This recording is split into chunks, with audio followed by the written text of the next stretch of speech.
I stand here to support this bill today, sir.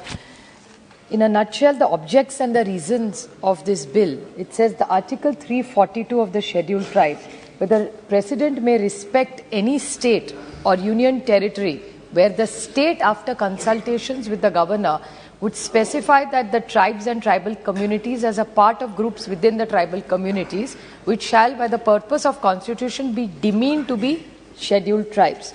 I welcome this step, and in one of the articles it is clearly said that Tamil Nadu, the Honourable Chief Minister, has really followed up, and Government of India has been very kind.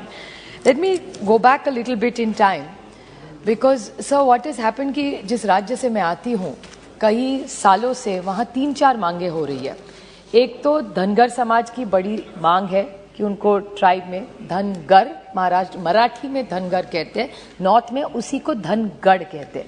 So it is only a pronunciation thing. Dhangar हमारे यहाँ मराठी में कहते हैं, दिल्ली में धनगढ़ कहते हैं, north में कहते हैं। तो हमारी बहुत सालों से मांग है कि धनगढ़ और धनगढ़ एक ही है, तो इनको इसमें इंक्लूड किया जाए। ये महाराष्ट्र की बहुत दिनों से मांग है। उसी हिसाब से मराठा समाज हो, मुस्लिम समाज हो, लिंगायत समाज हो, बहुत सारे आरक्षणों में बदलाव की मांग बहुत सालों से हो रही है। मराठा आरक्षण का भी एक बहुत बड़े आंदोलन महाराष्ट्र में खड़ा रहा। धनगर समाज का बहुत बड़ा आंदोलन महाराष्ट्र में खड़ा हुआ। और आपको सर याद होगा कि 2013 में जब हमारी सरकार यहाँ भी थी और केंद्र महाराष्ट्र में भी थी, एक बड़ा आंदोलन चला था। और उसके बाद भारतीय जनता पक्ष के वरिष्ठ नेता है, महाराष्ट्र में युवा नेता है, जो बाद में 14 साल में सीएम बने, उन्होंने कहा था कि जब हमारी भारतीय जनता पार्टी की सरकार आएगी तो पहले कैबिनेट में हम धनगर समाज को आरक्षण दे देंगे जो ट्राइब वाला चाहिए। 2014 की बात मैं कह रही हूँ सर। उसके बाद कोई कमीशन बनाया गया, लेकिन आगे कुछ हुआ नहीं। पिछले 6 सालों से ये समाज लड़ रहा है, भले धनगर समाज हो, भले मराठा समाज हो, भले लिंगायत समाज हो या मुस्लिम समाज हो, सारों की मांग महाराष्ट्र में है। बहुत सारे वहाँ एजिटेशंस होते हैं, मोर्चे होते हैं। तो मेरी केंद्र सरकार से एक ही विनती है कि अगर आप तमिलनाडु के लिए कर सकते हैं तो आप महाराष्ट्र के लिए क्यों नहीं कर रहे।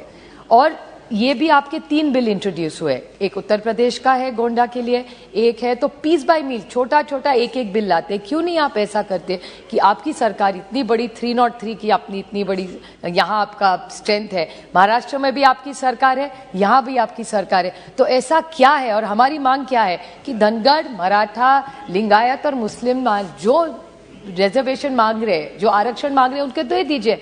और हमको किसी का और का निकाल के इनका नहीं चाहिए। वो मैं स्टैंड क्लियर करना चाहती हूँ कि भले धनगढ़ हो, भले मराठा हो, भले लिंगायत हो, भले मुस्लिम हो, हमको दूसरे का छीन के किसी को आरक्षण नहीं चाहिए। जो है वो आरक्षण वैसा ही रहेगा, इनके लिए अलग से आप करें। ये हमारी बहुत सालों से मांग है। यहाँ भी आपकी सरकार है, अभी राज्य में भी ईडी सरकार आई है, उसमें भी वो युवा नेता अभी डिप्टी सीएम बन गए।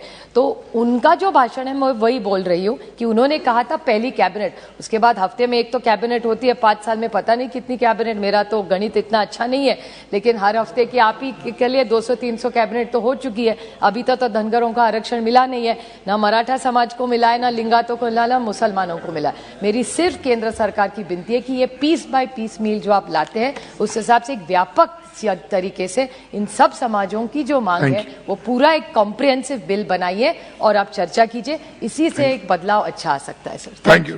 ऑनरेबल मेंबर श्री के सुब्बरायन जी।